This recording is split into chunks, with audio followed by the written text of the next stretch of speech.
मराठी भाषा गौरव दिनाचे औचित्य साधून मराठवाडा जनविकास संघ पिंपरी चिंचवड व शारदा प्रतिष्ठान भालकी बिदर यांच्या संयुक्तपणे सीमावर्ती भागातील भालकी तालुक्यातील जिल्हा बिदर, अटरंगा, गुंजरगा, माणकेश्वर आणि बसवनवाडी येथील सहकारी प्राथमिक शाळांमध्ये विविध कार्यक्रमांचे आयोजन करण्यात आले होते।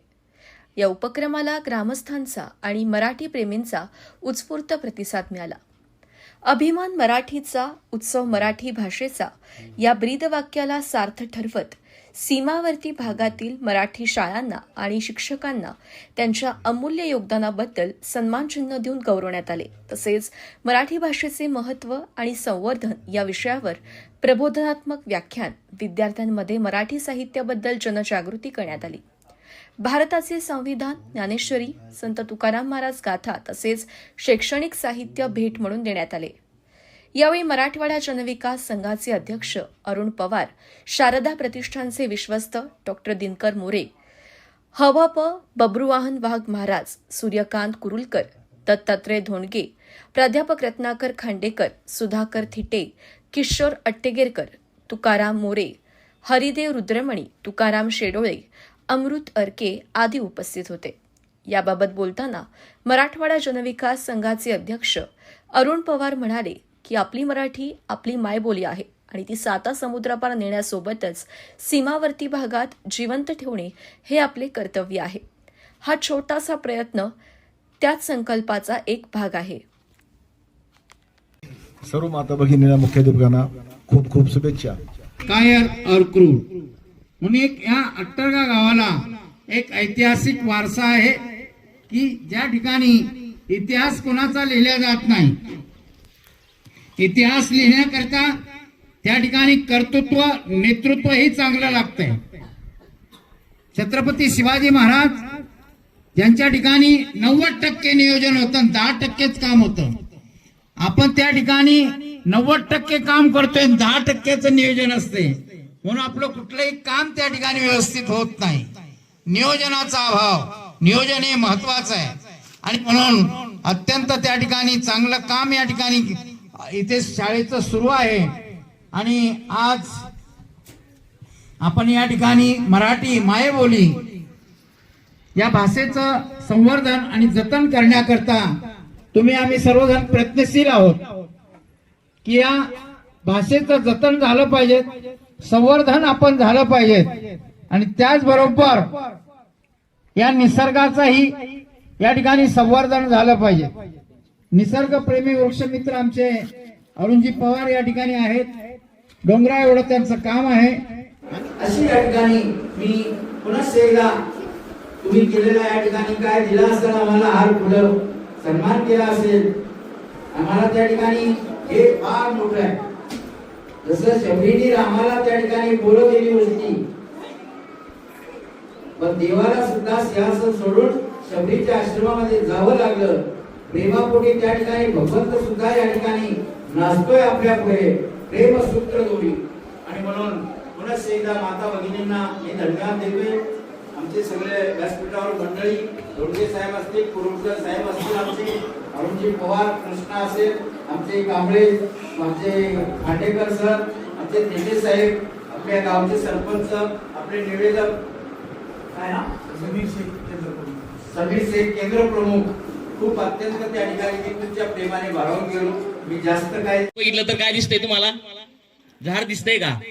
फक्त खाटा दिसेल, झाड कुठं आहे त्याचा पत्ता नसतो। परंतु मान्य अरुण बापूंनी केवळ झाडच लावली नाहीत, तर त्या झाडाचं संगोपन आणि संवर्धन करण्याचं काम त्यांनी स्वखर्चाने केलेलं आहे। आणि म्हणून दुसऱ्यासाठी स्वतःचा पैसा खर्च करून ह्या समाजासाठी जो जीवन जगतो तो खरा देव आहे असं मला म्हणायचं आहे। वास्तविक पाहता आपण आपल्यासाठी जगतो, प्रत्येक जण स्वतःसाठी जगत असतो आणि आपण जगावं सुद्धा, परंतु स्वतः जगता जगता जर समाजासाठी आपल्याला जगता आलं तर त्यातच मोठेपण असतं आणि तोच खरा माणूस असतो। आणि म्हणून त्या माणसातच खरं देवपण असतं आणि आमचे अरुण बापू पवार अशा पद्धतीने आपलं जीवन जगत आहे, याचा आम्हाला सार्थ अभिमान आहे। मराठी भाषेचा गौरव करायचा आहे. आम्ही मराठी माणसं एकत्र आलोत. आज ही परिस्थिती का निर्माण झालेली आहे? आज आम्हाला गौरव अवश्य करावा, परंतु गौरव करताना खेद होतो आहे, दुःख होत आहे. आज आमच्या शाळा एवढ्या मोठ्या आहेत, तर विद्यार्थी किती आहेत शाळा? या परिस्थितीला कोण जबाबदार आहे? आम्ही मराठी माणसं आणि आमची लेकरं पुणे शाळेत आहेत का? आम्ही आमच्या शाळेतली लेकरं काढून दुसऱ्या शाळेने घातलेली आहेत. अनुभवानं सांगतो, इंग्लिश स्कूल मधल्या शाळेतली मुलं आमच्या शाळेपेक्षा ढ आहेत. माझा अनुभव आहे, माझ्याकडे दोन्हीकडली मुलं शिकायला आहेत सर महाराज. आणि आपल्या मराठी शाळेची मुलं नंबर 1 आहेत. इंग्लिश स्कूलची मुलं त्या मानानं त्यांची प्रगती कमी आहे. आणि म्हणून पालकांना, गावकरी मित्रांना मला सांगावं असं वाटतं, कृपया इंग्लिश स्कूल मध्ये घालू नका. आम्ही टीचर झालो मराठी शाळेतच.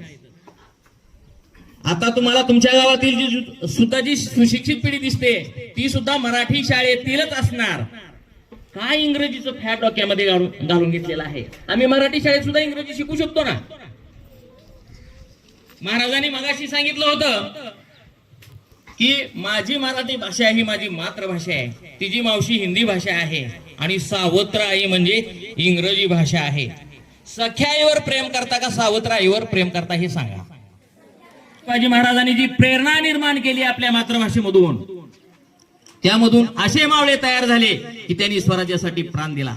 प्रत्येक जण दुसऱ्यासाठी सगळं देऊ शकेल, आपली धनदौलत देऊ शकेल, जीव कुणी कुणासाठी देत नाही. परंतु स्वराज्यासाठी जीव देणारे मावळे छत्रपती शिवाजी महाराजांनी केवळ हिंदवी स्वराज्याच्या माध्यमातून उभे केले. ही आपल्या मराठीची अस्मिता आणि आपण त्याचे शिलेदार आहोत. तिचं जतन हे आपण करायलाच पाहिजे. आपल्या मराठीनं आपल्याला काय दिलं नाही, आपल्या मराठीनं आपल्याला भरपूर दिलेलं आहे. आपण काय दिलं मराठीला हे बघितलं पाहिजे. आधुनिक वाल्मिकी म्हणून आपण गदी माडगुळकरांना ओळखतो. गदी माडगुळकरांनी आधुनिक रामायणाचे जनक त्यांना म्हटलं जातं, आधुनिक वाल्मिकी म्हटलं जातं. की जे रामायण आज सुद्धा प्रसिद्ध आहे, घराघरातून ऐकलं जातं, कितीतरी आवडीनं ऐकलं जातं. पु ल देशपांडे, प्र के यात्रे, प्रबोधनकार ठाकरे आम्हाला कोणी दिले? आमच्या मराठी अस्मितेनं दिले. स्वराज्य हा माझा जन्मसिद्ध हक्क आहे आणि तो मी मिळवणारच. लोकमान्य टिळक आम्हाला कोणी दिले? आमच्या मराठी अस्मितेनंच दिले. सामाजिक ऐक्य टिकवणारे फुले आणि आंबेडकर आम्हाला कोणी दिले? आपल्या मराठी अस्मितेनं दिले. दादासाहेब फाळके, दादा कोंडके, निळू फुले ही सर्व मंडळी आम्हाला कोणी दिली? आमच्या मराठी अस्मितेनं दिली. एवढी आपली प्रगल्भ असणारी ही मराठी अस्मिता आज मात्र थोडीशी वाट बघत आहे. कारण सगळ्यांनी